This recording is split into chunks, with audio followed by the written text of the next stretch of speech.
जेव्हा अशी अवस्था निर्माण होते की प्रभू रामचंद्रांना आता राज्याभिषेक करायचा आहे, म्हणजे विश्वामित्रांकडे जातात, यज्ञाचं रक्षण करतात, परत येतात. विश्वामित्रांच्या सांगण्यानुसार सीतेचं स्वयंवर होतं, सीता स्वयंवर होतं.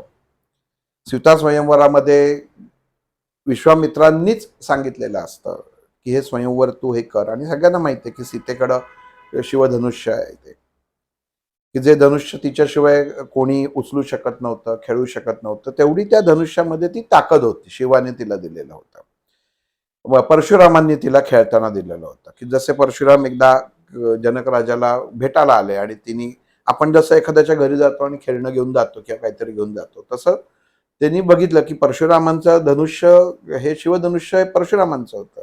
ते त्यांनी राजाशी बोलताना उभं केलं आणि त्यांनी बघितलं की अरे, मुलगी ते माझं धनुष्य घेऊन घोडा करत आली. आणि परशुरामांना तेव्हा त्या शक्तीचा अंदाज आला. म्हणजे रामायणामध्ये हा एक भाग वेगळा आहे की परशुराम हा विष्णूचाच अंशात्मक अवतार किंवा परशुराम हे आहेतच. आपण परशुरामाला रामायणातही पाहिलेलं आहे, महाभारतही मध्ये पाहिलेलं आहे. भीष्माचार्यांचे गुरु असं त्यांचा उल्लेख आहे. पण अंशात्मक भूमिका पार करून, अंशात्मक गोष्टी करून, की अगदी कर्णाचे सुद्धा गुरु, कर्णाला सुद्धा त्यांनी विद्या शिकवलेली होती. असो, आणि ते जनकाकडे गेले असताना त्यांनी पाहिलं की ही मुलगी, माझं हे शिवधनुष्य जे माझ्याशिवाय कोणी उचलू शकत नाही, ती खेळते. ही सीतेनी पहिल्यांदा तिची समाजाला माहिती पडलेली शक्तीची अवस्था, शक्ती अवस्था. आणि ती अवस्था केल्यानंतर ते जसं आश्चर्यचकित होतात, तसं जनकाला सांगतात की ही जशी आता मोठी होईल तसं हिचं तू स्वयंवरच, आणि हे धनुष्य आता इथंच राहू दे, हीच त्याच्या, तिला खेळायलाच मी दिलेलं आहे. आणि ह्याला जो ती दोर बांधेल पत्त्यांच्या, जेव्हा त्याच्यामध्ये जाईल ती ताणून, त्याला जो कोण बाण लावेल हा तिचा तो पती होईल, असं तू स्वयंवर ठेव. इथं हे हा स्वयंवर असताना हा रामायणामध्ये एक परशुरामांची सगळ्यात मोठी भूमिका आहे की हे तोडणार हा फक्त रामच आहे हे त्यांना माहिती होतं. म्हणजे स्क्रिप्ट जेव्हा लिहिली जाते, ह्या स्क्रिप्टमध्ये ते पात्र तिथपर्यंत पोचणं गरजेचं असतं. ते पोचलंच नाही आणि दुसरंच पोचलं, जसा रावण पोचला होता, तर ती स्क्रिप्ट पुढे जाऊ शकत नाही, तो भाग पुढे जाऊ शकत नाही. म्हणून परशुरामांनी जनक राजाला सांगितलं की अट ही ठेव. सीतेलाही सीतेही सांगते की ठीक आहे, आता जे कोणी हे येणार आहे ह्याचा तोडेल हे. दादा दादा थोडंसं तुम्हाला थांबवतो. एक दुर्लक्षित थोडंफार याच्यामध्ये आहे, ते सीता कोण होती? कारण हे जेवढं सांगितलंय ते सगळ्या रामाच्या अनुषंगाने, जेव्हा आपण सुंदरकांडपर्यंत येऊ तेव्हा ते हनुमानाच्या, पण सीताचं असं काय? ही ही धरणी कन्या होती, म्हणजे वास्तविक ही आपल्या जमिनीतनं तिचं प्रगटीकरण झालेलं आहे. पण जशी गोष्टीत आपण वाचतो की शेतामध्ये नांगरे करत असताना एका ह्याच्यामध्ये पेटीमध्ये सापडते वगैरे, हे हा जो भाग आहे ना, याच्यापेक्षा ती भूकन्या आहे. म्हणजे धरणी मातेची कन्या म्हणून ही सीता आहे. धरणी कन्याच तिला मानतात. पण नंतर ती लक्षात द्यायला पाहिजे. आता साधा आपण काही वेळा विचार करतो की तिला त्या एवढ्याशा पेटाऱ्यामध्ये कोण ठेवणार, तो पेटारा एवढा खाली कसं जाणार, मग त्याला बुजवणार कोण, हा असा आपण कधी विचार परत, म्हणजे गोष्ट कुठे येतं परत त्या आपल्या ज्या जुन्या काळातल्या पौराणिक गोष्टी जशा येतात की लोकांना कळणं गरजेचं असतं, म्हणजे मतितार्थ कळणं गरजेचं असतं की ही भूकन्या आहे, म्हणजे ही तिचीच मुलगी आहे आणि ती जनक राजाला मिळालेली आहे. म्हणजे जनक राजाची कन्या नाही, तर जनक राजाला मिळालेली ही मुलगी आहे. आणि आता बघा, पृथ्वी तत्वाची ही कन्या पृथ्वीपासून निर्माण झालेली आहे, जी रामाची शक्ती आहे. म्हणजे रामरक्षेमध्ये सीता शक्ती दिलेलं आहे याच्यामध्ये.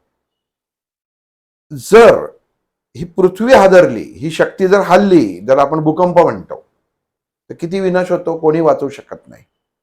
थोडी जरी हल्ली तरी विनाश अटळ आहे.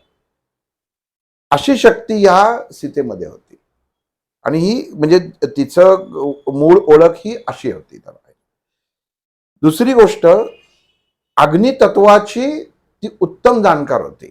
अग्नितत्वाची म्हणजे पृथ्वीची कन्या असून अग्नितत्वाची जाणकार असलेली व्यक्ती. म्हणजे जेव्हा रामायण संपतं तेव्हा राम तिला अग्निपरीक्षा द्यायला लागतो त्याला, की अग्नीची उत्तम जाणकार, किंवा राम हे अग्नितत्व होतं म्हणून पृथ्वी आणि अग्नितत्व तेव्हा ते एकत्र झालं होतं. म्हणजे ही 5 तत्व तेव्हा एकत्र आहेत रामायणामध्ये.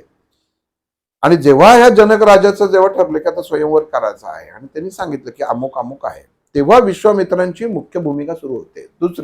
दुसरी इनिंग आपण त्याला म्हणतो, की ह्यांना दोघांना तिथे घेऊन जायचं आहे आणि ह्याच्यामध्ये रामाने भाग घ्यायचा आहे. गुरु आज्ञा म्हणून शेवटी विश्वामित्र त्यांना घेऊन येतात आणि तिथं पहिल्यांदा आपल्या रामायणामध्ये रावणाची एंट्री तेव्हा झालेली आहे. वाल्मिकी रामायणाचा, जसं तुम्ही म्हणलात की मी बरेच रामायण आणलेले आहेत, चरितमानस आणि काही रामायणाच्या भागामध्ये एक घटना लिहिलेली आहे. जेव्हा रामाचा जन्म होतो अयोध्येमध्ये, जेव्हा रामाचा जन्म होतो तेव्हा बरोबर विरुद्ध घटना लंकेमध्ये घडते. म्हणजे तेव्हा रावण हा स्वतःच्या सिंहासनाच्या पायऱ्या चढत असतो, त्याचा मुकुट पडतो. दुसरी गोष्ट, त्याचा भाऊ विभीषण ह्याच्यावरती अंगावरती वीज कोसळते, पण त्याला काही होत नाही, पण वीज कोसळते. तिसरी गोष्ट, त्याचा मुलगा इंद्रजित हा जेव्हा दरबारात यायला निघतो, जसं आपण आरसा बघतो तसा तो, जेव्हा त्याचा तो आरसा बघितला जातो तेव्हा त्याला त्याचं शिर दिसत नाही, हे वर्णन केलेलं आहे. एकनाथ महाराजांनी सुद्धा याचं वर्णन केलेलं आहे, म्हणजे ह्या भागाचं. आणि तेव्हा रावण असं बघतो की अशी ह्या पृथ्वी तलावरती काय घटना घडली आहे की त्याचं हा जो परिणाम आहे हा इथे लंकेमध्ये दिसतो आहे. आणि तेव्हा पहिल्यांदा असं होतं की जीवनामध्ये, लक्षात घ्या, शिकवण कशी सांगते, उत्तम गोष्टीची जेव्हा निर्मिती होते तेव्हा वाईट गोष्टींच्या अस्ताला सुरुवात होते. त्याच्यामध्ये म्हणजे रामायणामधला हा भाग शिकण्यासारखा आहे की जेव्हा रामाचा जन्म झाला, जेव्हा चैतन्याचा जन्म झाला, तेव्हा आसुरी गोष्टींचा नाश व्हायला त्या क्षणी सुरुवात झाली. म्हणजे ही दोन ह्या गोष्टींचं वर्णन आपल्या रामायणाच्या याच्यामध्ये नाथांनी त्यांच्या भावार्थ रामायणामध्ये केलेलं आहे. हा, आता इथं जेव्हा येतो तेव्हा मग रावण पहिल्यांदा येतो. त्याला कळतं की असं असं स्वयंवर आहे आणि त्याला न बोलवता तो येतो. या स्वयंवराला काही ठिकाणी शास्त्रीय आधार दिलेला नाही. त्याचं कारण असं आहे की जर रामायणाचा आपण अभ्यास केला तर रावण जेव्हा येतो तेव्हा अर्थातच तो सीतेला पाहतो.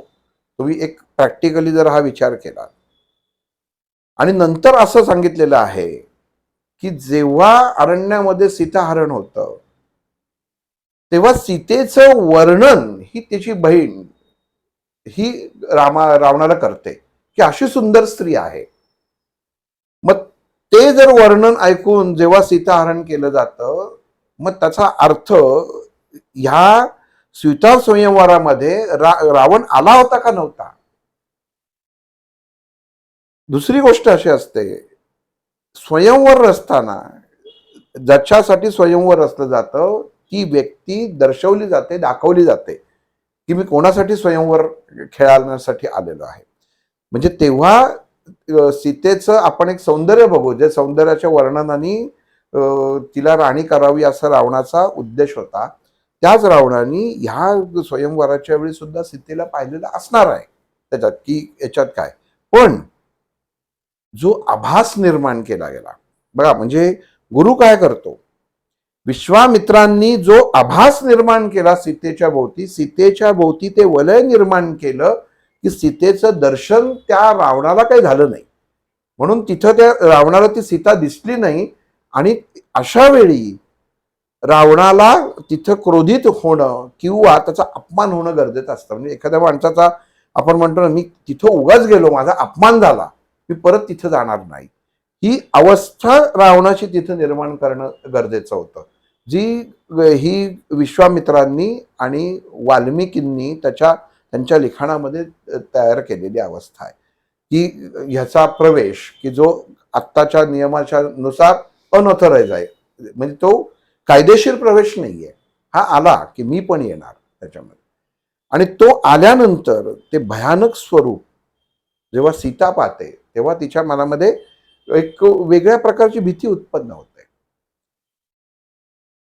जेव्हा जी व्यक्ती स्वतः शक्तिशः ताकदवार असते, पण जेव्हा ती रौद्र रूप बघते तेव्हा तिच्या मनामध्ये एक प्रकारची भीती उत्पन्न होते. म्हणजे हा एक भाग आपल्याला शिकणं गरजेचं आहे की मनुष्य शक्तिवान किती असो, ताकदवान असो, पण तो जेव्हा एखादं रौद्र स्वरूप बघतो तेव्हा तो मानसिकरित्या खचतो किंवा तिला थोडीशी भीती वाटते की आता हा म्हणजे याची एवढी ऐकलेलं आहे कीर्ती की हा नक्कीच हे आपण म्हणतो ना की मोडू शकतो. आणि इथं गुरु कामाला येतात. मग इथं ती परशुरामांचा धावा करते की असं मनामध्ये की ही व्यक्ती, आणि परशुराम त्या रावण ते धनुष्य उचलतो. इथं गंमत अशी आहे, शिवाचं धनुष्य असतं आणि रावण हा परम शिवभक्त आहे. आपला नित्य सेवा करतो ह्याच्यावरती ते तत्व किंवा ते देवत्व हा आशीर्वाद देत असतं. तसं रावणाला तेव्हा शिवाचा आशीर्वाद होता की धनुष्य नुसतं रावणाची फक्त ताकदीने उचललं नव्हतं, शिवाचाही तेवढं त्याच्यामध्ये होतं. पण परशुरामाने त्याची शक्ती जी आहे ही वाढवली. आणि आपल्याला सगळ्यांना माहिती आहे की त्याला उचलता आलं पण ते त्याच्या अंगावर पडलं आणि त्याला ते नंतर बाजूला करता येत नव्हतं. इतकी ताकद त्याच्यामध्ये निर्माण केलेली होती. म्हणजे तेव्हा ते शिवतत्व तिथं बदललं होतं, जे रावणाला उचलता आलं नाही. म्हणजे एक लक्षात घ्या, इथं ह्याच्यात रामायणात शिकवण काय आहे की शक्ती किती वाईट असो, जेव्हा त्याच्यावरती शिवतत्व हवी होतं, जसं जे ह्या धनुष्य बाणाच्या स्वरूपातनं झालेलं होतं, तेव्हा ती शक्ती निकामी होते, ती काम करू शकत नाही. मग त्याच्यामध्ये तुम्हाला उत्तम शक्ती जी आहे तीच काम करते. आणि मग विश्वामित्र रामाला हे करतात की तू जाऊन ते धनुष्य उचल म्हणून. आणि मग रामाचं वर्णन जे आपल्या रामायणामध्ये केलेलं आहे, दिसाला कसा होता, काय होता, हे सीतेला ते पहिल्या आपण म्हणतो ना पहिल्याच याच्यामध्ये बघितलं आणि ती मोहित झाली, प्रेमात पडली. आणि तिला तिचं जो व्यक्ती शक्तिमान असतो, जसं तेज असतं तसं शक्तीचं मूल्यमापन होत नाही, तेजाचं मूल्यमापन कधी होत नाही, ते कळतं. आणि इथं सीता ही मनोमन त्या रामाला ते धनुष्य उचलाच्या आधीच वरते. आणि हे झाल्यानंतर त्या धनुष्यातली ताकद जी रावणाच्या वेळी वाढलेली असते तीच ताकद आपोआप थोडी कमी होते. आणि रामाची ताकद तर अशी वर्णन रामायणामध्ये आहे की रामानी एकदा फक्त नुसती धनुष्याची दोरी ओढली तर तिन्ही म्हणजे आकाश म्हणजे स्वर्ग, पृथ्वी आणि पाताळ तिन्ही हादरायचं इतकी ताकद त्याच्या धनुष्याच्या मध्ये होती. आणि तो ते लीलया उचलतो आणि ते तोडतो. इथपर्यंत आपल्याला ह्या रामायणातला भाग माहिती आहे. ज्याच्यामध्ये दादा त्याचा अर्थ तुम्ही आता जो सांगितला मला अशी क्लॅरिटी मिळाली की जे सीतेने केलं, सीतेने त्याला आधी वरलं म्हणून ते सगळं झालं. म्हणजे त्या सीतेच्या परमिशनने तो बाण राम तोडू शकला. हा त्याच्यामधला भाग आला ताकद. शेवटी कसं आहे की हा सांसारिक भाग आहे. आपण नुसतं सीता शक्ती इथं तर त्याच्यामध्ये हा अर्थच असा आहे, रामाची शक्तीच सीता होती आणि रामामध्ये स्वतःची ताकद तेवढी होतीच. पण राम असा पुढे आला का की त्याच्यामध्ये की नाही मीच आता हे आलेलं आहे, कारण सगळ्या वीरांच्या मधोभागी ते धनुष्य ठेवलेलं होतं, कोणीही येऊ शकत होतं. पण रामाचं प्रयोजन काय होतं, मी माझ्या गुरूंबरोबर आलेलो आहे, जोपर्यंत गुरुआज्ञा मिळत नाही तोपर्यंत मी काही करणार नाही. म्हणजे राम कुठल्या आशेनी किंवा इथं अजून एक भाग लक्षात घेण्यासारखा काय आहे, की सीतेच्या सौंदर्याची मोहिनी रामावर पडली नाही, गुरुच्या शब्दाला त्यांचा मान होता, की जेव्हा गुरु आज्ञा जर झाली, जर, आणि असं माहित नव्हतं ना की राम पण बरोबर होता, लक्ष्मण पण बरोबर होता, आज्ञा कोणाला होईल हे गुरु ठरवत होते. म्हणजे हा पण एक भाग आहे तिथं. आणि जेव्हा विश्वामित्रांनी सांगितलं की हे आता तू उचल, म्हणजे आता तू रामा तू पुढं हो, तेव्हा ती जी कृती दिलेली आहे रामायणात, भगवंताला नामस्मरण, शिवाला नामस्मरण केलं, शिवाचं नामस्मरण रामाने केलं मनामध्ये, गुरुचं नामस्मरण केलं, विश्वामित्रांना नमस्कार केला, येऊन धनुष्याला नमस्कार केला, उपस्थित असलेल्यांना नमस्कार केला. ह्या ज्या सर्व गोष्टी आहेत, ह्या सर्व गोष्टी ह्या रामाची ताकद होती. म्हणजे ह्या गोष्टी नुसत्या नव्हत्या. आपण म्हणतो ना आशीर्वाद पाहिजे, तर ते हे सर्वांचे आशीर्वाद त्यांनी पहिल्यांदा घेतले. आला आणि लगेच त्यांनी ते बाण म्हणजे उचलायचा प्रयत्न केला, तसं नाही केलं. म्हणजे तो स्टेप बाय स्टेप गेला. म्हणजे जीवनामध्ये तुम्ही जीवन जगताना ह्या अनुषंगानेच तुम्ही एखादी गोष्ट जर मोठी गोष्ट करायची असेल तर तुम्हाला ह्या पद्धतीनेच जायला पाहिजे. पहिलं तुमच्या देवतेला नमस्कार करा, मग गुरूंना नमस्कार करा, मग त्या तत्वाला नमस्कार करा, आणि मग उपस्थितांना नमस्कार करून तुम्ही ती कृती करा. ही आपल्या रोजच्या जीवनामध्ये त्यांनी तो तिथं घालून दिलेला पायंडा किंवा आदर्श आहे. म्हणून ही कृती पण रामाची महत्वाची. म्हणून म्हटलं ना की रामाची प्रत्येक कृती ही जीवन म्हणजे आपल्याला कसं जगायचं हे शिकवत असतं. त्यांनी ते सहज धनुष्य उचललं, तुटलं. आता जेव्हा ते तुटलं,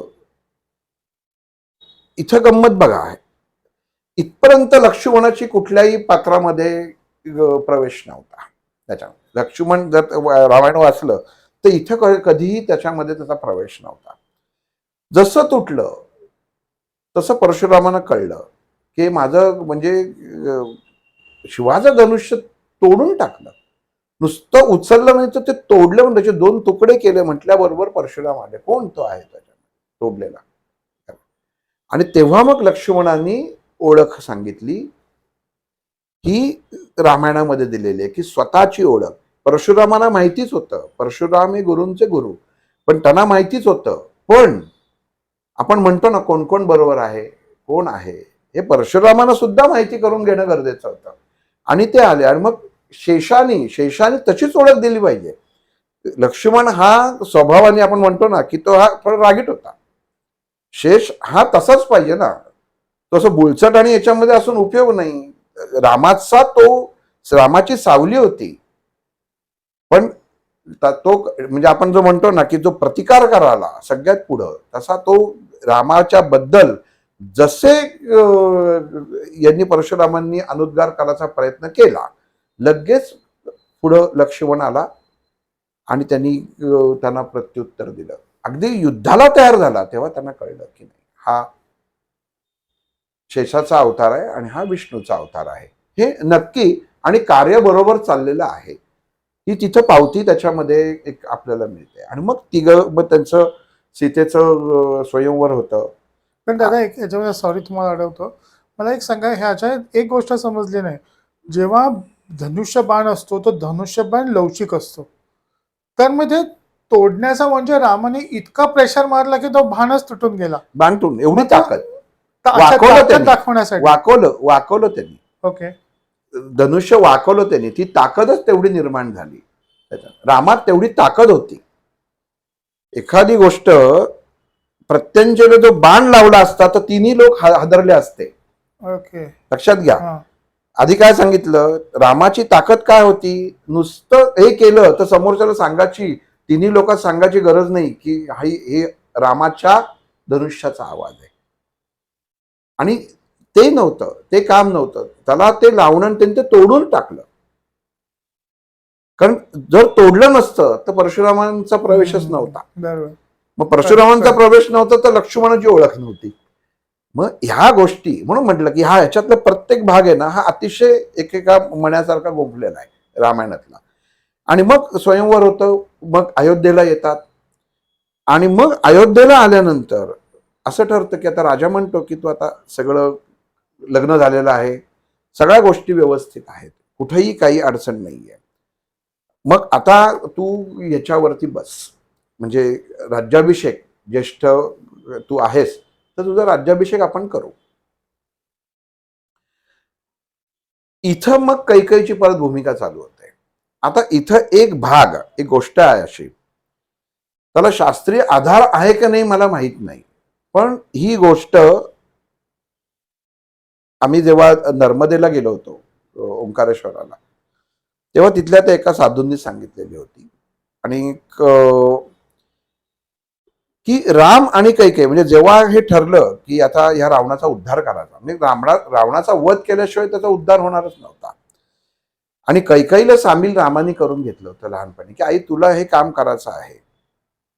आणि डोहाळे मागताना एक महत्वाचा एक, जेव्हा कैकेयीकडं राजा दशरथ गेला होता, एखादा असतो ना, आपण म्हणतो ना घरी, जा तुला कोणाला काय सांगायचं ते सांग, मी असाच आहे. तसं कैकेयीनी राजा दशरथाला स्टेटमेंट केलं होतं, सांगितलं होतं, विधान केलं होतं. लोकांनी कितीही मला नाव ठेवली आणि मी जगतासाठी वाईट जरी झाले तरी चालेल, पण मला हाच डोहाळे माझे पूर्वज, हाच माझं वागणं आहे. आणि असं त्यामुळे त्या ज्यांनी हा रामाच्या याच्यावरती जिथं आम्ही गेलो, ज्या आश्रमात गेलो होतो, तिथं ते रामायणाचा अभ्यासच करत होते, रामायणाचा अभ्यास करणारे, की त्यांनी सांगितलं की खेळता खेळता रामाच्या थोडस मागं येतो बालपणामध्ये, खेळता खेळता एकदा राम कैकेयीला मिठी मारली, मागणं. राम हा त्याचं पूर्ण बालपण हा कैकेयीच्या कुशीत झोपलेला आहे, हे बऱ्याच जणांना माहित नाही, म्हणजे इतकं प्रेम होतं. आणि एकदा कौशल्य म्हणते कैकेयीला की आज रामाला माझ्याकडे झोपायला घेऊन जाऊ का. ती म्हणते ठीक घेऊन जा. आणि ती जेव्हा कौशल्य रामाला याच्यात घेऊन येते ना, रामाला झोप येते ना कैकेयीला झोप येते. आणि मग त्याच्यात त्या रामायणात वर्णन केलं की ती कैकेयी पडद्यामागे येऊन बघते की राम झोपलाय की नाही, इतकी तळमळ. आणि शेवटी ती कौशल्य सांगते नाही, तू त्याला घेऊन जा तुझ्या म्हणजे महालामध्ये आणि झोप. हे प्रेम इतकं होतं, म्हणजे इतकं आर्तता, इतकं प्रेम असताना जेव्हा रामाला बाल अवस्थेत कळतं की ही भूमिका आहे, आई ही भूमिका आहे, हे तू विसरू नकोस.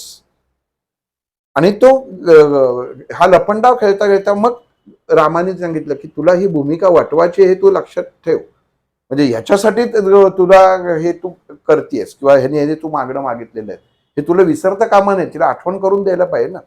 कारण मातृत्व आणि भावना जर जागृत अवस्थेत झाला, इतकी रामावरती प्रेम करणारी, ती जर सगळंच द्यायला रामाला तयार, तुम्ही साधा विचार करा, जे मूल स्वतःची आई सोडून दुसऱ्या आईच्या जवळ जाऊन झोपतं, त्याला इतकी ती म्हणजे ती गाठ किती प्रेमाची तर बंध असेल. आणि अशी व्यक्ती डायरेक्ट असं कसं बोलू शकेल, पण हा प्रसंग उभा करायचा होता. कारण त्याच्याशिवाय मनुष्य देहामधलं दशानन कळणार नाही, माणसाला कळणार नाही, दश इंद्रिया हे कळणार नाही. मग जेव्हा तिने रामाने कैकेयीला सांगितलं, आणि मग आता जेव्हा हा राज्याभिषेकाचा भाग येतो, तोपर्यंत काही बोलत नाही. रामाला सुद्धा इथं चिंता असते की बहुतेक विसरून गेली, माझं काम वेगळं आहे, पण ही विसरून गेली. पण ठीक आहे, तो आता काहीतरी याच्यामध्ये वेगळी भूमिका नंतर निघू शकते असा याच्यामध्ये असतो. आणि मग परत मंथरा तिला आठवण करून देते, तू विसरलीस का, तू तेव्हा असे डोहाळे मागितले होतेस. आणि तेव्हा कैकेयीची अवस्था, मानसिक अवस्थेचं वर्णन हे सुद्धा रामायणामध्ये केलेलं आहे की तिचं जी पुढे सरकतच नाही की कसं मागावं. जो माझ्या काळजाचा तुकडा आहे त्याला वनवासात पाठवणं, असं वनवासात मागितलं होतं की अशा ठिकाणी पाठवावं की त्याचं वार्ता पण इथे येता कामा नये आणि इथली तिथं पोचता कामा नये. म्हणजे इतकी वाईट अवस्था मागितली होती आणि आज ती साक्षात तुम्हाला त्या अवस्थेवरती निभावण्यासाठी ती कृती आणि तो रोल तुम्हाला ती भूमिका वठवायची होती आज काही काहीला. रामाची सगळी तयारी झाली. पूर्ण अयोध्येमध्ये तयारी झालेली असते की उद्या रामाचा हा राज्याभिषेक होणार आहे सगळ्यांना.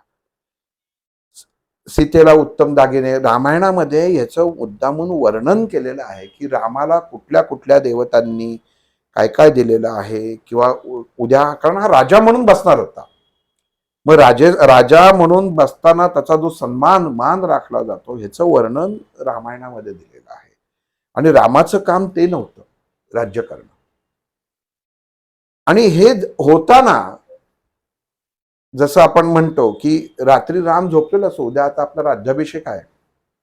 आत्ताच्या काळामध्ये उद्या सकाळी लग्न आहे, आज सगळे सगळे शर्ट पॅन्टची मापं घेऊन वगैरे सगळं, म्हणजे सगळं सगळं तयार आहे. आता उद्या सकाळी फक्त मुहूर्ताच्या वेळी उभं राहायचं आहे. तसं इथं रामाच्या याच्यामध्ये असतं. आता उद्या सगळं तयार झालेलं असतं. उत्सव दिवशी राज्याभिषेक असतो आणि काही काही राम याच्याकडे येते. दादा इकडे एक मिनिट थांबवतो. मला एक सांगा की हे सगळं घडणार आहे, सगळ्यांना सगळं माहिती आहे, मग ते राज्याभिषेकचा घाटच का आधीच हे जाऊ कोणालाच शकले माहित असते? नव्हतं ना. पण मग एक सांगा, मग यांचं पत्रिका बघितलं नव्हती का, रामाची सीतेची पत्रिका? हा पण एक असा प्रश्न हा होतो एक मध्ये. कसा आहे, काही गोष्टी रामायणामध्ये ज्या आहेत ना, की जसं मगाशी स्वयंवराच्या वेळी सांगितलं की विश्वामित्रांनी सांगितलं की रामा इथं जाऊन स्वयंवर तुझा हा जेव्हा गुरु आदेश होतो किंवा जेव्हा एखाद्या एवढ्या ताकदवान गुरूंचा तुम्हाला पाठिंबा असतो तेव्हा ग्रह तारे हे शून्य असतात, त्याला महत्व नसतं. गुरु आज्ञा, गुरु शक्ती ही सर्वश्रेष्ठ मानली गेलेली आहे. म्हणून तुम्ही जे म्हणताय की पत्रिका किंवा याच्यामध्ये अजून स्वयंवराला पत्रिका नव्हतीच. पत्रिका म्हणजे त्याचा संबंधच येत नाही कुठल्याही प्रकारे, कारण ते स्वयंवर होतं. त्यामुळे हा भाग त्याच्यामध्ये हा नव्हता.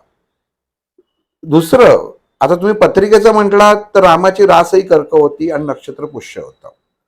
म्हणजे नंतर जो अभ्यास करून जे सगळं बाहेर आलं तर राम हा जलतत्वाचा होता आणि पुष्य नक्षत्राचा होता. हे ज्यांनी काही अभ्यास किंवा त्यांची रामाची पत्रिका तयार तेव्हाच्या वेळेच्या अनुसार केलेली आहे तर ती असं इथपर्यंत माहिती आहे. कितपत आहे याचं मी याच्यात सांगू शकत नाही, म्हणजे याला नक्की.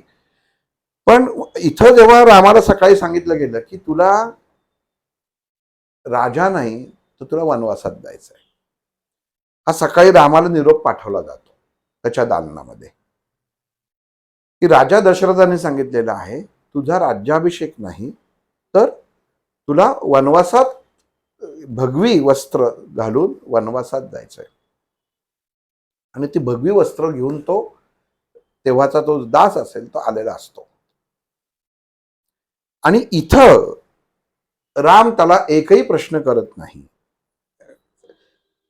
की आज म्हणजे आता तुम्ही आता हे वाक्य का महत्वाचं आहे. आजच्या काळात बघा की मला सकाळी राज्य म्हणजे मिनिस्ट्रीची पद्धत घ्यायची आणि सकाळी त्याला सांगायचं की तू काय होणार नाहीये.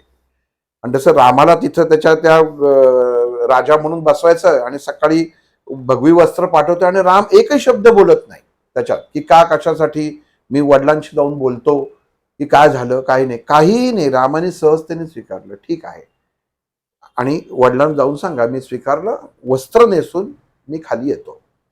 तोपर्यंत सीता बरोबर येणं हे नक्की नव्हतं. म्हणजे हा एक भाग होता की तोपर्यंत सीता, पण नंतर पतीच्या बरोबर मी जाणार हा सीतेचा भाग होता. आणि डोहाळे लागले असताना ज्येष्ठांची ज्येष्ठ सेवा म्हणून लक्ष्मण पण रामाच्या बरोबर होता. म्हणून राम लक्ष्मण सीता हे तिघजण तेव्हा बरोबर खाली आले. आणि सगळ्यांनी कैकईला तेव्हा दोष दिला, शाप दिले की कधीही कुठल्याही मुलाला किंवा मुलीला कैकई हे नाव ठेवलं जाणार नाही. काही नावं अशी आहेत आपल्या शास्त्रामध्ये किंवा भूतकाळामध्ये किती नावं, दुर्योधन हे ठेवलं जात नाही नाव. म्हणजे शक्यतो आता काही काही आपण बघतो हल्लीचे नवीन फॅशन फॅड ही नावं ठेवायला सुरुवात झालेली आहे. पण जनरली दुर्योधन, रावण ही नावं जी आहेत ती कोणी ठेवत नाही, कारण त्यांना ते मिळालेले शाप होते. आणि तसं इथं मग जेव्हा येतो, हा जो प्रसंग आहे ना, हा आपल्या देहाशी निगडीत आहे. की दशरथ म्हणजे 5 ज्ञान आणि 5 कर्म ह्या इंद्रियांचा जो रथ, जो स्वामी आहे, हा दशरथ राजा आहे. म्हणून त्याला ह्या 10 रिपूंना बरोबर घेऊन जाणारा. आता जस्ट विचार करा, आपल्या देहामधली ही 5 ज्ञान आणि 5 कर्म इंद्रिय कोणाबरोबर राहतात? तर त्या रामाबरोबर राहतात, त्या चैतन्याबरोबर राहतात. ते चैतन्य निघून गेलं तर दशरथ कोसळणारच. दशरथ राजा तिथं ढासळला, कोसळला. म्हणजे आपण हे रामायण वाचलं की त्याच्यामध्ये आपल्याला कळतं की राम जेव्हा वनवासात जायला निघाला तेव्हा दशरथाला जो दुःख झालं किंवा त्याचा जो तो कोसळला, तो परत उभा राहिला नाही राजा दशरथ. पण आपल्या जीवनामध्ये म्हणून आहे की आपली 5 ज्ञान आणि 5 कर्म इंद्रिय ही मनुष्यानी कायम व्यवस्थितपणे जपणं गरजेचं आहे. ती जर तुम्ही नीट जपली नाहीत तर तुमच्या देहामध्ये राम राहणार नाही, म्हणजे तुम्ही जिवंत राहणार नाही. थोडक्यात त्याचा अर्थ असा आहे की जीवनामध्ये राम आहे का? तर आहे. मग राम आहे म्हणजे काय? ती दश इंद्रिय उत्तम चालू आहे. मग आणि याच्यात केलं बघा, दश इंद्रियांचा एकमेळा केला. मग हा मेळा जोपर्यंत आहे तो तोपर्यंतच आहे जोपर्यंत त्याच्यामध्ये तो पांडुरंग भगवंत आहे. हा जेव्हा त्या देहापासून वेगळा होतो तेव्हा त्या देहाला काहीही अर्थ राहत नाही. म्हणून दशरथ या शब्दाचा अर्थ सुद्धा असा आहे. आणि जी कैकई आहे, जी कोणाची नाही तिला कैकई असं म्हटलेलं आहे. सुमित्रा जिला म्हटलंय की जिचं मित्रत्व हे कोणाशीही चांगलं, सु म्हणजे चांगलं, जी कोणाशी बोलताना मित्रत्वाच्या नात्याने बोलते तिला सुमित्रा असं त्याचा म्हणजे काही वर्णन केलेलं आहे. जसं मंथराचं तुम्ही जर म्हणला की मनाचा ज्याला थाराच नाही ती मंथरा, त्याच्यात. आणि कौशल्या त्याच्यामध्ये केलंय की भावनिकतेचा कळस, म्हणजे इतकं प्रेम, म्हणून तिला कौशल्या म्हणतात. आपण बऱ्याच गायींचं नाव कौशल्या असतं, की इतकं प्रेम की त्या प्रेमाला परिसीमा नाही, ती असलेली म्हणजे कौशल्या. प्रत्येक नावामध्ये नाव दिलेलं आहे. मनभर लक्ष, आता मन किती असतं त्याला मोजता येणार नाही, तो लक्ष्मण त्याचं नाव आहे. जो पूर्णत्व आहे गुणांनी तो भरत. जो शत्रूच्या समोर विघ्न म्हणून उभा राहतो तो शत्रुघ्न. म्हणजे ही नावं जी ठेवलेली आहेत किंवा ही नावं दिलेली आहेत, ह्या प्रत्येक नावामध्ये एक प्रकारची शक्ती किंवा गुण आहेत, म्हणून त्या प्रकारे ती नावं ठेवली गेलेली आहेत. आणि मग इथं जेव्हा हे वनवासात जायला निघतात आणि निरोप घ्यायचा जेव्हा येतात, त्याच वेळी आता खरं रामायणाला ही सुरुवात तिकडनं व्हायला सुरुवात होते. जसं आपण मारुतीचा विषय हे केला तेव्हा. दादा याच्यामध्ये एक सांगा, वनवासच का ते सांगू तर शकत असेल ना बाबा दुसऱ्या राज्यात जा. नाही नाही, वनवास म्हणजे अज्ञात स्थळ म्हणजे वनवास की जिथं काही मिळत नाही, अन्न नाही, फुलं पानं किंवा जी रानफळं असतात ते खाऊन जगणारी शिक्षा आहे ना ती. वनवास म्हणजे काय? शिक्षा. वनाच्या वासामध्ये, वास म्हणजे कुठं तर सहवास, म्हणजे त्या वनामध्ये तुम्ही त्याच्यामध्ये राहा. वनामध्ये एकांत असतो, म्हणजे बाग वेगळी वन वेगळं.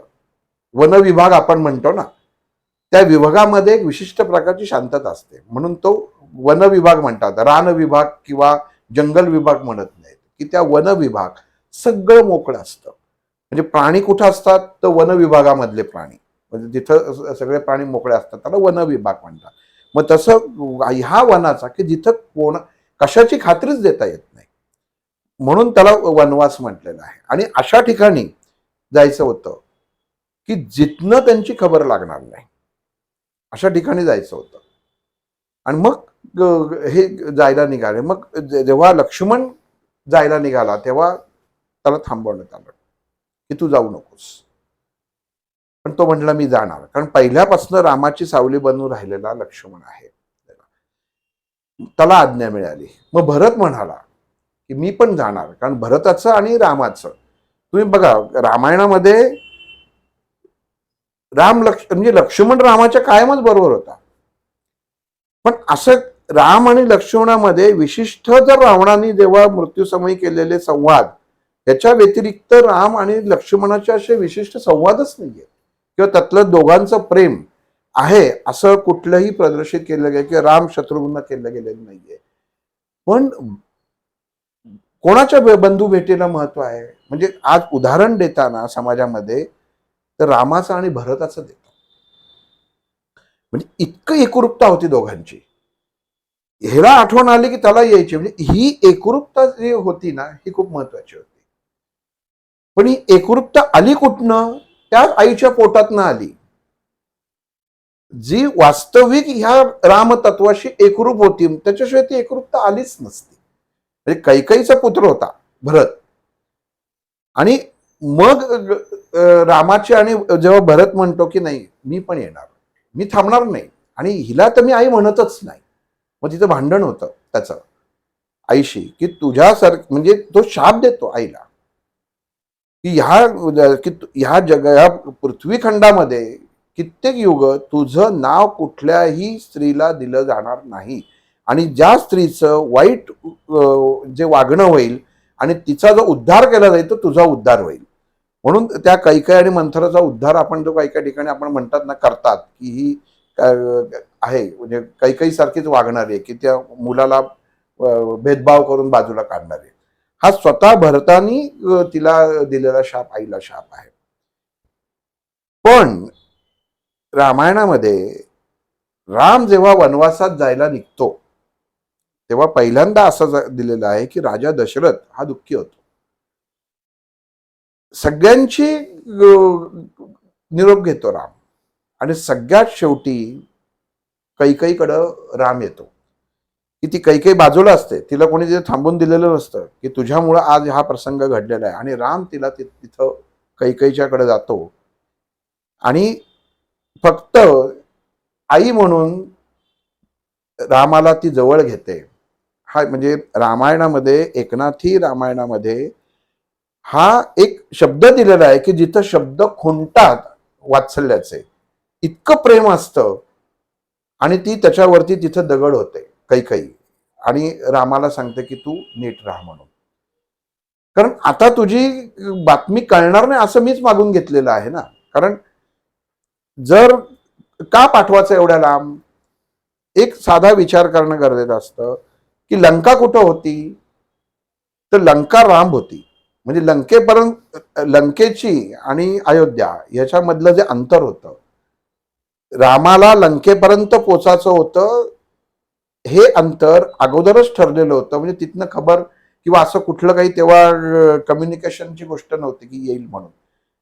तर रामाला हा सांकेतिक शब्द होता की तुला तिथं जायचंय, म्हणजे अशा ठिकाणी जायचं की तिथनं खबरच नाही आली पाहिजे, तुला ते काम करायला जायचं. ही रामाची आणि कैकेयीचं एक प्रकारे सांकेतिक असलेलं, हे पहिल्यापासून जन्माच्या अगोदर असलेलं हे संभाषण आहे की एवढा लांब पाठवायचं आहे त्याला. आणि नेमकं वनवासात गेल्यानंतर, म्हणजे जेव्हा वनवास चालू होतो यांचा, तर कुठंतरी एक आपल्याला उत्पन्न होण्यासाठी, मोह उत्पन्न होण्यासाठी साधन पाहिजे ना. म्हणजे अंक नंबर 2, हा 2 नंबरचा अंक काय आला, तर मग जेव्हा राम आणि सीता हे जेव्हा गप्पा मारत बसलेले असतात तेव्हा पहिल्यांदा राक्षसांची ओळख, म्हणजे मरीच राक्षसाची ओळख व्हायला सुरुवात होते. त्या जो भाग असतो त्या भागामध्ये राक्षसी वृत्ती यायला सुरुवात होते. आणि जेव्हा राक्षसी वृत्ती मनुष्याच्या, सर्वसाधारण मनुष्य जेव्हा जीवन जगत असतो त्याच्यामध्ये आचरण उत्तम असतं, त्याचा व्यवहार उत्तम असतो, शक्ती उत्तम असते, ताकद उत्तम असते, तेव्हाच राक्षसी प्रवृत्ती निर्माण होते. म्हणजे हा इथं रामायणामधला हा भाग, राक्षसाची जी आतमध्ये प्रवेश होतो हा तेव्हा दाखवला. रामानी राक्षसी वृत्ती ही जेव्हा विश्वामित्रांच्या आश्रमामध्ये गेलेला असतो आणि राक्षसांपासून रक्षण केलेलं असतं, तेव्हा रामाला ती वृत्तीची ओळख असते. पण आता आपल्या जीवनामध्ये जर मार्ग काढायचा आहे तर ह्या राक्षसी वृत्तीला ठेचत ठेचत पुढे जायचं आहे, तेव्हा आपण रावणापर्यंत पोचणार आहे. हा भाग तिथं दिलेला आहे.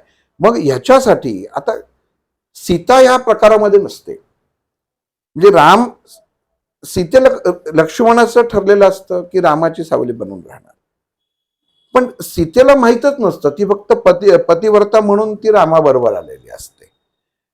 आता सीतेला सांगताही येत नसतं की असं असं सगळं घडणार आहे किंवा अशा गोष्टी होणार आहेत.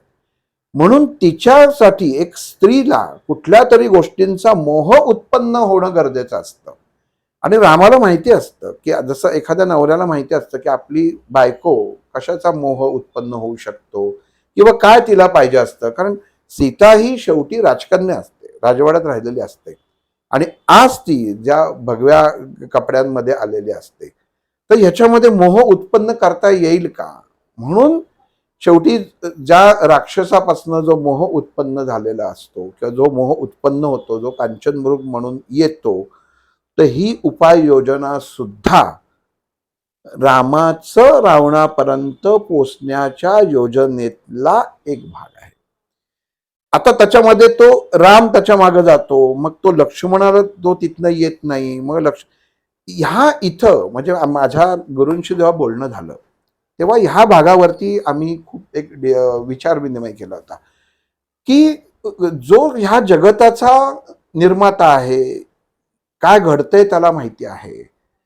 ज्याच्या एका फक्त धनुष्या बाणाच्या त्या प्रत्यंची नुसता सोडली तर सगळं हादरणारा, त्याला एवढी छोटीशी एवढ्या जीवनामध्ये ज्या विश्वामित्रांनी ज्याचं चयन केलेलं असतं, त्याला हा साधा राक्षस बसल्या जागी मारता आला असता. पण त्यांनी ते केलं नाही. कारण का, पुढचा जो आभास निर्माण होणं गरजेचं होतं, हा पुढच्या त्या अंकाचा भाग होता. कारण रामाना मारुतीपर्यंत पोहोचून अजून मारुतीचं ज्या प्रसाद जो प्रसाद होता, जो ज्या पक्षाने नेला होता, तेव्हाच ती अंजनी म्हणजे मारुतीची आई ही याचं भगवान शिवाचं हे करत होती, आराधना करत होती की माझ्या पोटी तुमच्यासारखा मुलगा जन्म येणं गरजेचं आहे. आणि मग ते शिवाच्या आज्ञेने ते फळ तिच्या पदरात पडतं. म्हणजे तो केसरी नंदन आपल्याला माहिती आहे की मारुतीचे वडील आहेत. म्हणजे मारुती ही तत्व, केसरी नंदन हे वायू तत्व आहे आणि शिवतत्व म्हणजे जो प्रसाद मिळाला हे शिवाचा, म्हणून मारुतीला रुद्राचा जो 11वा अवतार म्हणतात की तो शिवतत्व आहे. म्हणून मारुतीमध्ये अग्नितत्व आणि वायुतत्व ही दोन्ही होती. आणि ह्या दोन्ही तत्वांना रामाला जाऊन मिळणं गरजेचं होतं. म्हणजे ते सर्कल पूर्ण होणार होतं, हे असं पूर्ण होणार होतं. पण त्याच्यासाठी आता आपल्याच जीवनामध्ये मनुष्य जीवन जगताना कुठेतरी खोडी निर्माण होणं खूप गरजेचं होतं. आणि मग इथं जसा की माझ्या बरोबर असलेल्या सीता सहज कशी येईल, तिला कसं मी सांगणार की त्या रावणापर्यंत आपल्याला जायचंय. त्या रावणाला सुद्धा बोलवलं पाहिजे. म्हणजे या भूमिकेमध्ये खलनायकाची भूमिका करणारा कलाकार सुद्धा इथपर्यंत येणं गरजेचं आहे, तेव्हा मी तिथे पोचीन. अगदी विचार मला करायला मिळेल त्या अनुषंगाने पोचेल. कारण लक्षात घ्या, उद्धार करायच्या वेळी जेव्हा उद्धार करायचा होता, विष्णूच्या हस्ते जय विजय राक्षसांचा उद्धार होता, त्याच्यामध्ये सीता कुठंच नव्हती. मग विष्णू आणि शेष हा एकच आहे. ते म्हणजे दोघांना एकमेकांना धरल्याशिवाय पुढे जातच नाही. मग असं असताना सीतामध्ये नको, म्हणून हा सीता सुद्धा बाजूला व्यवस्थित राहणं गरजेचं होतं. आणि आपण जसं म्हणतो की अशोक वनामध्ये नंतर रावणाने सीतेला ठेवलं होतं, तर अशोक ही वनामध्ये ठेवायचं कारण हे पुढं जसं आपलं हे पुढं सर्किल तसं सांगीनच. पण अशोक झाड जे आहे हे कुठल्याही प्रकारे उत्तम उत्तम प्रकारे कंपन निर्माण करणारं झाड आहे. आणि हे पण सांगितलं जातं की अशोकाचं झाड असतं ते स्त्री रोग असतात स्त्री रोग, हा, त्यांच्यासाठी ते खूप हार्मोन्स इनबॅलन्स जो ज्या स्त्रियांना होतो तो ठीक म्हणजे मानसिक अवस्था आणि देहामधली अवस्था नीट राहण्यासाठी अशोक हे झाड असतं, म्हणून ते अशोक वाटिकेमध्ये ठेवलेलं आहे. मग सुंदरकांडामध्ये मग ह्याचं वर्णन केलं की 3 पर्वतातला 3रा पर्वत म्हणजे जिथं सीतेला ठेवलं असतं ते त्याच्यात येतं. पण आधी रामाला मारुतीपर्यंत जाणं इच्छित असतं, गरजेचं असतं, कारण तो सगळा एक प्रकारचा हा एका आपण म्हणतो ना की लिखाणाचा एक भाग आहे. सिक्वेन्स आहे पूर्ण. हा, सिक्वेन्स पूर्ण व्हायला पाहिजे. पण मग हे करता करता आपल्याला जीवन कसं जगावं हे करताना सर्व व्यवस्थित सुरळीत चालू असताना ठीक आहे वनवास प्राप्त झाला, पण क्रौर्य आणि क्रूरता हे सुद्धा आपल्या जीवनामध्ये एक मोह बनून प्रवेश करतं आणि त्या आपण मोहाला बळी पडतो. जी सीता बळी पडली, आपण त्याचं म्हणतो की कांचन मृगाचा तिला मोह झाला. आणि मग तो प्रवास म्हणजे ज्याच्यातनं अरण्यकांड म्हणजे आपण आता पहिल्यांदा 2 थोडक्यात बघितलं ते काय तर बालकांड आणि अयोध्याकांड ही 2 भाग झाले. आता हे अरण्यकांड आहे. ह्या अरण्यकांडामधनं मग किष्किंधा कांड येतं, मग त्याच्यानंतर सुंदरकांड येतं आणि मग सुंदर कांडानंतर मग तुमच्या लंकेमध्ये प्रवेश आहे. मग तो पुढचा भाग आपण ती याच्यात म्हणजे आपल्याला सुंदरकांडापर्यंत पोहोचायचं आहे. दादा एक सांगा याच्यामध्ये की असं आहे का की रावण आउट ऑफ कंट्रोल गेला म्हणून रामायणासाठी रामाचा जन्म झाला असं आहे का? नाही, ही विष्णूला त्यांचा उद्धार करायचा होता, पण सहजासहजी उद्धार करून चालत नव्हतं. त्याच्यासाठी गोष्टी घडणं म्हणजे रामायण हा भागच असा आहे ना की समाजाला शिकवून जातो. तसं दैत्य असुर हे सुद्धा काय होते आणि त्यांची राक्षसी शक्ती. तुम्हाला एखाद्याला आपण म्हटलं की हा राक्षसी वृत्तीचा आहे, तर ती राक्षसी वृत्ती तुम्हाला तेव्हाच कळू शकते जेव्हा तुम्हाला त्या राक्षसी वृत्तीचं ज्ञान असतं. मग रावण, विभीषण असो किंवा इंद्रजित असो, हे नुसतं तुम्ही राक्षस किंवा राक्षस कुळातले बघून चालणार नाही, तर त्याचा ह्याच्यामध्ये सुद्धा किती महत्वाची भूमिका या सगळ्यांच्या होत्या आणि ह्या अध्यात्माच्या दृष्टीने किती महत्वाच्या होत्या. ही मंदोदरी सुद्धा होती. म्हणजे जी विष्णूची मंदोदरी म्हणजे काय तर विष्णूची मांडीला मंदोदरी म्हणतात. तर म्हणजे तो किती एकमेकात मधले हे प्रकरण गुंफलेले आहेत आणि मग याच्यामधनं मग तो मारुती राया आपण पुढं तिथपर्यंत जाणार. आता ह्या अरण्यापर्यंत आलेलो आहे. मग आत्ता इथं थांबू आपण, मग पुढच्या वेळी अरण्य आणि किष्किंध आपण हे करू आणि मग नंतर सुंदरकांडचा जो भाग आहे तो वेगळा करू. श्रीराम.